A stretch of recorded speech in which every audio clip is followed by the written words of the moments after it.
Causas e sintomas do edema de Quincke. O edema de Quincke, ou angioedema hereditário, é causado por uma deficiência do inibidor DQ1, uma enzima que regula a ativação do sistema imunológico.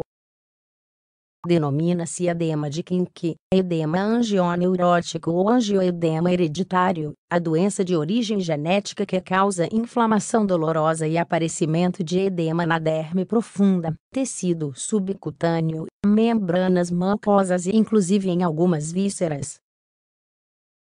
Às vezes, essa doença genética determina um quadro com risco de vida, se afetar as vias aéreas. Saiba mais sobre essa patologia neste artigo.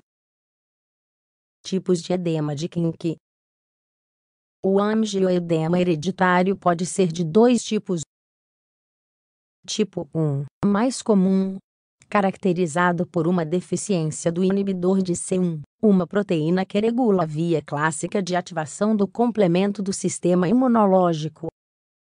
É uma ponte entre a imunidade inata e a adquirida que ajuda a nos defender contra infecções. Tipo 2. Caracterizado pelo mau funcionamento do inibidor de C1. Os primeiros sintomas de angioedema hereditário geralmente aparecem durante a infância ou adolescência.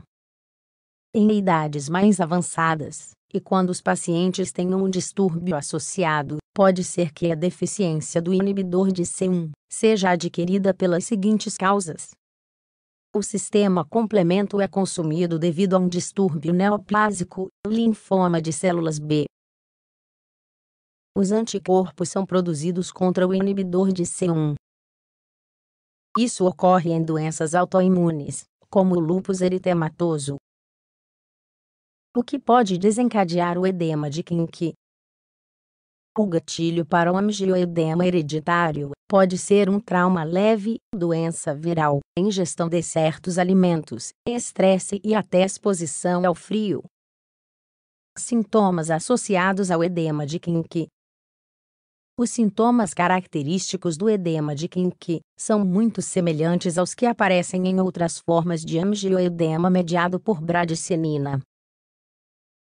Inflamação dolorosa assimétrica da face, lábios e língua. Inflamação nas costas das mãos, pés e genitais. Obstrução intestinal. Náuseas, vômitos. Entretanto, o angioedema hereditário não se apresenta com urticária ou prurido. Como é diagnosticado? A bradicinina, que é um vasodilatador poderoso, é considerada responsável pela maioria dos sintomas do angioedema hereditário. O diagnóstico é realizado por meio de exames laboratoriais, através da detecção da concentração sérica do complemento. Para isso, são medidas as concentrações de inibidor de C4, C1 e C1Q, que é um componente de C1. O angioedema hereditário, tipos 1 e 2, é confirmado com baixos níveis de C4. Angioedema hereditário do tipo 1. Baixas concentrações de inibidor de C1 e concentração normal DQ1Q. Angioedema hereditário do tipo 2. Concentração normal ou elevada de inibidor de C1 e concentração normal de C1Q.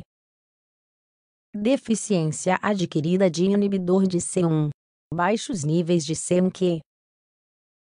Portanto, se o angioedema não for acompanhado por urticária, e se repetir sem causa específica, deve-se suspeitar de angioedema hereditário ou deficiência adquirida de inibidor de C1. Tratamento do edema de Quincke. O tratamento de angioedema mediado por bradicinina, como o edema de Quincke, é frequentemente resistente às terapias padrão usadas para tratar outros tipos de angioedemas. O uso de antihistamínicos, epinefrina ou drogas glicocorticoides, não é eficaz nesses casos.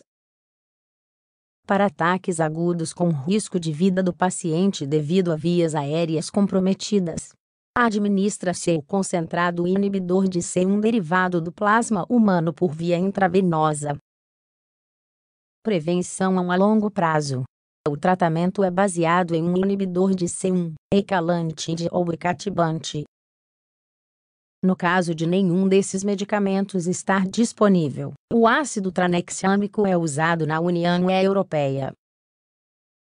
Andrógenos atenuados, denazol, também são usados para prevenção, ou como medida profilática.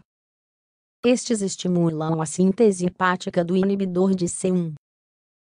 Em caso de cirurgia, intubação ou procedimento envolvendo trauma na região cérvico-facial, deve ser evitado um possível ataque agudo a curto prazo. O concentrado de inibidor de C1 esterase é geralmente usado 30 minutos antes do procedimento invasivo. Para aliviar os sintomas, analgésicos, antieméticos e a hidratação podem ser usados. Conclusão. Embora seja uma patologia de baixa prevalência, o edema de Quincke, ou o angioedema hereditário pode ser fatal, se não for diagnosticado a tempo. Os sinais e sintomas clínicos associados a esta doença podem levar à suspeita de que possa se tratar de outra patologia e levar a um diagnóstico errado. Portanto, se existir a suspeita de angioedema, um especialista deve ser consultado.